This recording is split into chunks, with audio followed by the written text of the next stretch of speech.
This week we're talking about character motivation, and I want to talk about villains that we love to hate. My name is Seth. I'm a full-time fantasy author. I've written 25 books, most of them are published, and I make these videos because there are a lot of authors out there who aren't making it, and I don't want you to be one of them. There are very few things that elevate a story better than a fantastic villain. In fact, I think it's pretty safe to say that every good story has a good villain.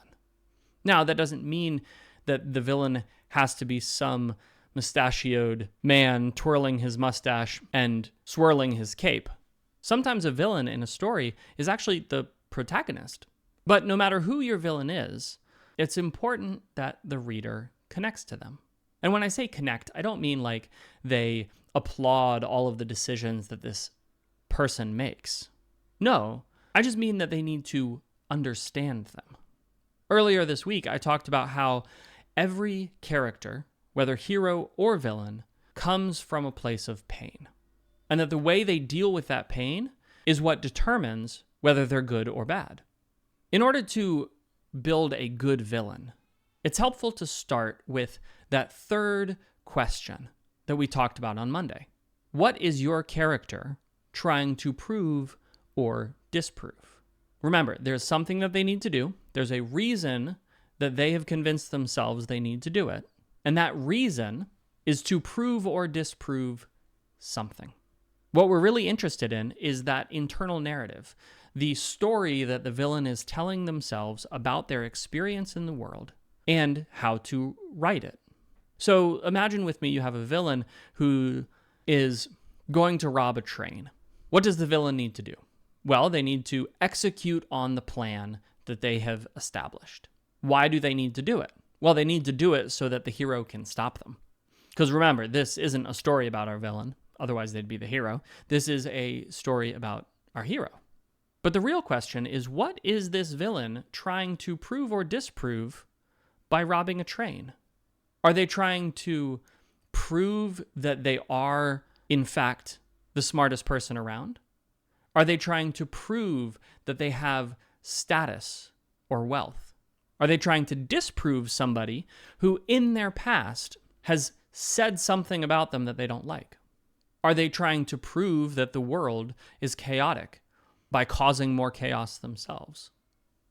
If you can get to this question, if you can answer it well, you'll quickly find that this character you've created, this villain, will take on new dimensions.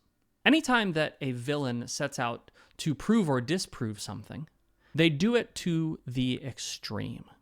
And so the villain who was bullied in childhood decides that the only way to right that wrong is to destroy society.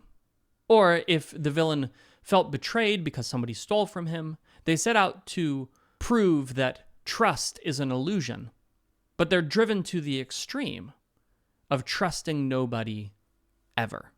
So whatever it is that's driving your character, whatever it is that's motivating them, whatever they're trying to prove or disprove, as a villain, we want to crank it up to 11. We want to take it to the extreme. One of the best ways to illustrate this motivation that's taken to the extreme is to give them the chance to recant.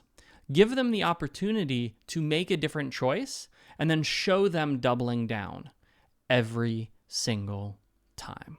It's even more effective if you add the pause, the hesitation of, do I really have to do this? And then there's the resolve. Yes, this is the solution to my problem. And it's these villains that people love to hate because they have the same opportunities as the hero.